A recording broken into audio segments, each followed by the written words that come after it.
सेठ जी तुम्हारा 500 का नोट गिर गया। अरे भाई वो 500 का नोट नहीं है, वो बिस्कुट है बिस्कुट। आई बिस्कुट है तो सेठ जी एक काम करो, एक बिस्कुट और दे दो। हाँ ये ले। ठीक है। अबे ओए इन बिस्कुट के 20 रुपए दे दे यार। हाँ ये लो। ठीक है। ठीक है। अरे भाई इन बिस्कुट को थैली में पैक करके दे दो यार। ठीक है ये लो। ठीक है। अरे भाई मैंने 4 दिन से कुछ नहीं खाया यार, कुछ खाने को दे दो।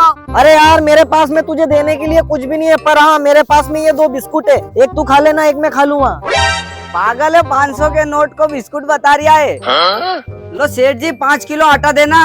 अरे भाई बिस्कुट क्यों दे रहा है मुझे? बिस्कुट तो है मेरे पास, अगर तुझे आटा चाहिए तो पैसे दे मुझे। ठीक है सेठ जी, ये लो। कितने का नोट है ये? 500 का। ठीक है अभी देता हूँ, ये लो आटा। ठीक है सेठ जी, अब काली वाली चप्पल से काला वाला सामान खरीदूंगा।